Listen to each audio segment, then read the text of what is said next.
Assalamualaikum warahmatullahi wabarakatuh. Perkenalkan, nama saya Della Puspitasari. Saya dari kelas PGMI 3H.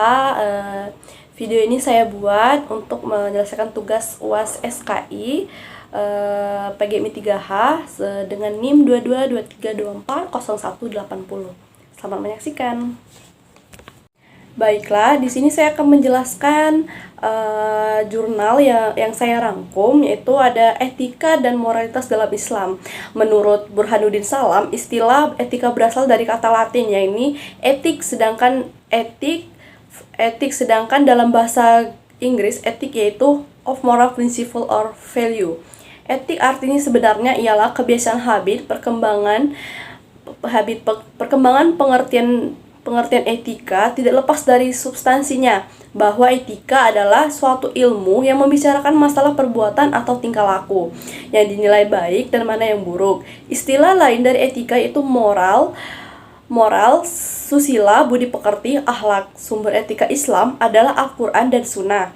Sebagai sumber etika Islam, Al-Quran dan As-Sunnah menjelaskan bagaimana cara berbuat baik. Kedua sumber etika Islam itu berfungsi sebagai pedoman umat untuk mengetahui bagaimana cara-cara berbuat baik sesuai dengan apa yang telah disampaikan. Hamzah Yakub menuliskan beberapa karakter Islam yang dapat membedakannya dengan etika lain. Karakter tersebut antara lain yaitu ada yang pertama, itu ada etika Islam mengajarkan dan menuntun manusia kepada tingkah laku yang baik dan menjauhkan diri dari tingkah laku yang buruk. Dan kedua, itu ada etika Islam menetapkan bahwa yang menjadi sumber moral, ukuran baik buruknya perbuatannya didasarkan kepada ajaran Allah Subhanahu wa taala, yaitu ajaran yang berasal dari Al-Qur'an dan hadis.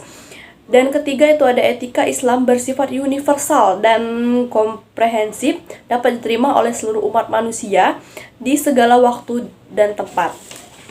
Oke, selanjutnya saya menjelaskan dari kelompok 9, yaitu ada kontribusi Islam dalam pengembangan peradaban dunia.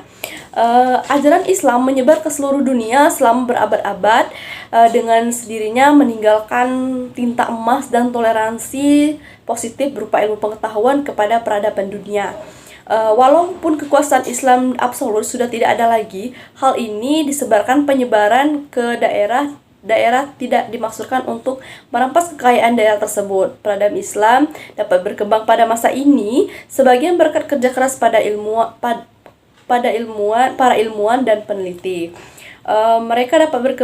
Mereka merupakan pelopor lahirnya peradaban dunia. Selain itu, ilmuwan muslim juga mengembangkan cara berpikir dan kecerdasannya untuk berpikir dan menciptakan sesuatu yang baru dalam ilmu pengetahuan.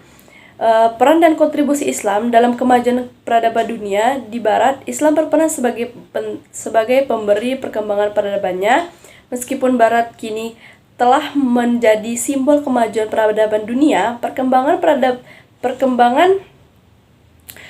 peradaban dapat dilihat sebagai interaksi berbagai faktor seperti segagasan, nilai, tradisi, budaya, serta kondisi sosial, ekonomi, dan politik di suatu tempat waktu tertentu. Hal ini terlihat dari perubahan-perubahan yang terjadi dalam kehidupan seorang, baik secara individu maupun kolektif. Baiklah, itulah penjelasan dari UAS saya yang saya rangkum tentang etika dan moralitas dalam Islam dan kontribusi Islam dalam perkembangan peradaban dunia.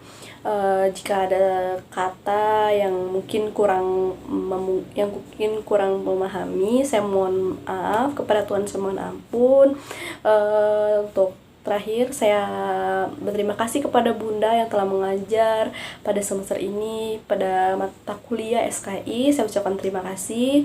Wabillahi taufiq wal hidayah. Wassalamualaikum warahmatullahi wabarakatuh. Bye bye.